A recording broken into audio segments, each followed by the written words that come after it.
Yeah, g'day listeners. Rick Williams here from Rick Williams Racing, just with a YouTube review of our betting action today from Flemington. I've been doing this and typing it up the last few weeks, but it's a pain in the backside to type it, so I much prefer to talk. So I'll just quickly scoot through it. We had a good day in the end. We pumped out around 21.5 units and got back around 31. Just under a 10-unit profit on the day at around 44%. So overall, it was good. We started in race one. We were pretty keen on Petite Falou. She ended up getting back out to $2.10 to $2.20. $2 I thought was pretty good early in the week, so that's sort of where we ended up there.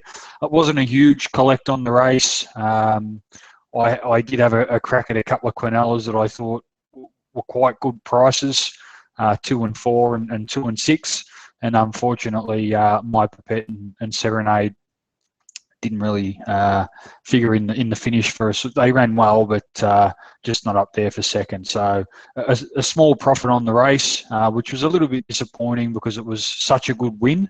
But I thought that they were worth the play in the Quinellas. On to the second, and was pretty confident this was a 2-horse race. I did have a very hard think about backing Sir Laszlo each way, 1 by 3 or 1 by 4. In the end, I just went with backing them straight out, 2 horses, and had a Quinella for 0.7 of a unit.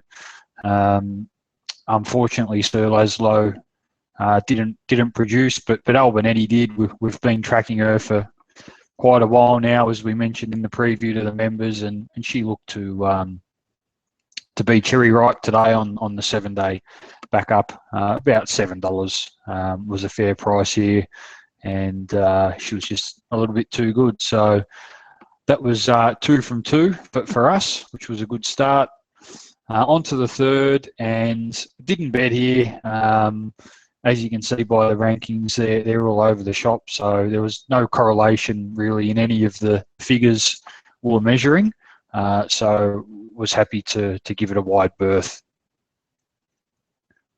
On to the next race, and look, my figures were real big on this Raphael's Cat, and he ran really well. So that they bet upwards of $5 or $6, which was a pretty big price against my rating. Ready for Victory was just a bit unders.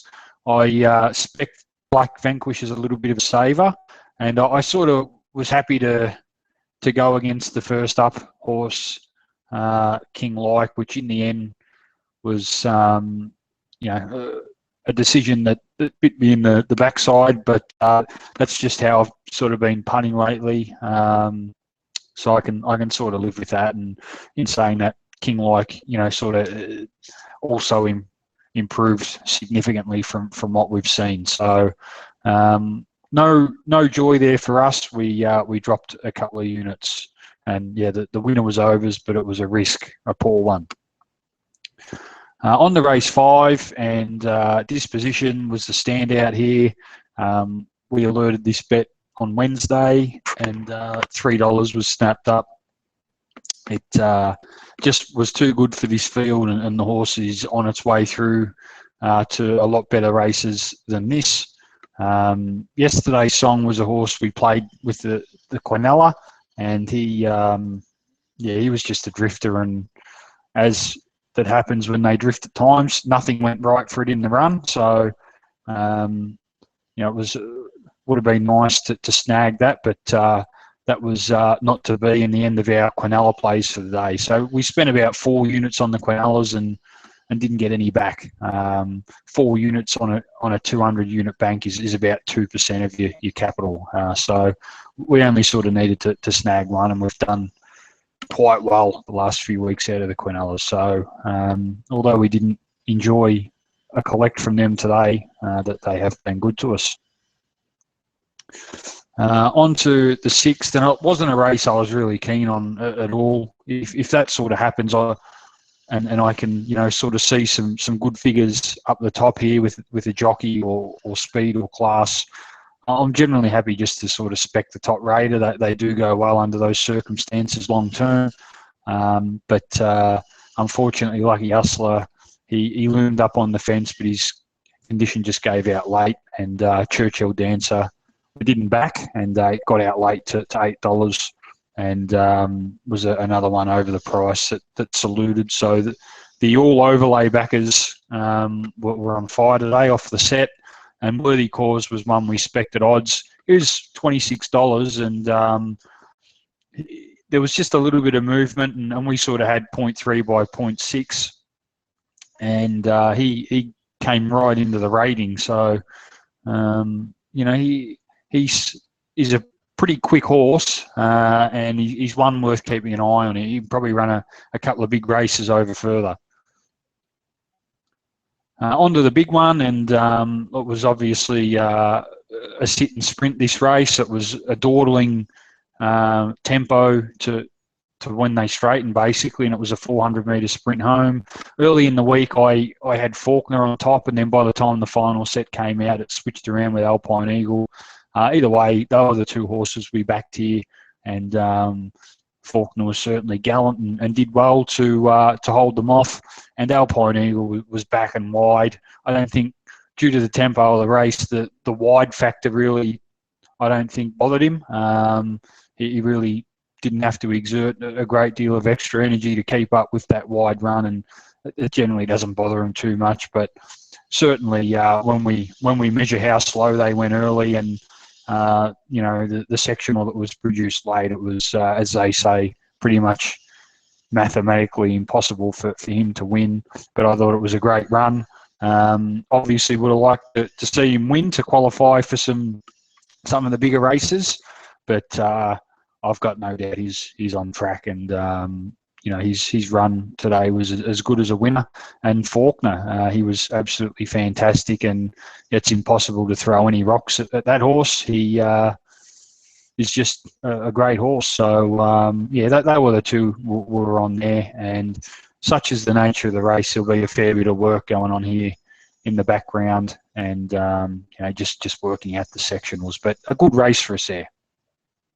On to the 8th, and look, Noble Protector flew last prep when it was first up, and I just had a little query that just it had only had the one trial this time, and I just sort of wasn't quite sure. So just due to that sort of fact, I was happy to spec around it a little bit without going mad against it. I was just sort of happy to back a couple, and I was quite keen on Amicus. I've seen a couple of things that I really liked with this horse, and I thought she presented really well here today. And lucky enough for us, she won, and she won at a really good price. So it was a really good pickup for us, this horse. After we let a couple go, I was quite happy to sort of spread it out a little bit more here without going too mad. And she stormed down the outside to win well. And I really do think that this mare's just going to continue to improve. Her win first up was a real solid foundation for a big springboard into the better races, and I wouldn't expect that this would be a fluke, and she probably needs to be hard in your thoughts for, races of this quality going forward. And look, Nimini Pimini's one that ranked high on speed for me, so I thought at 50s and 60, it was worth a bit of a spec, and she looked to be going okay. I haven't done the replays, but she might have just been held up a little bit. But certainly she was outgraded, and May's Dream dead set looked to be quite stiff. So I was a bit unsure how to treat her, but looks like I got her wrong, May's Dream, and was lucky that she was unlucky. But that's the game, and as long as when you win their value on your book, that means you can lose a few times in between and still make money. But a good race for us. And then on to the last, and look, Set Square was rock hard for me. I really liked the horse. It was dominant on all the figures. Just the slight little query was, would the horse be a bit flat after such a big first up run? That was really the only knock, and it got caught 3 wide, and basically that was the end of it. And I think it was probably a little bit flat. observational, didn't run on. Iggy McCall was too good and won. We've been on it the last few, and we weren't on it today, but that's the nature of the game at times. And Garud, really good 1700 metre form, and we were happy to sort of back him. And I thought he ran really well. Garud, he was on pace all the way and still ran third. So just a really solid return for him. But we were unable to finish off with the win, and just he or she, the Hayes horse, I found it quite hard to assess his horse. The market was hard on it all the way through, and I sort of couldn't find it. But it sort of proved me wrong. So that's one that I was wrong with also. But look, in all, I thought it was a real good day for us and for the members. As a whole, the set held up really well. It was a really strong set. I think there was a value winner in 7 of the 9 races.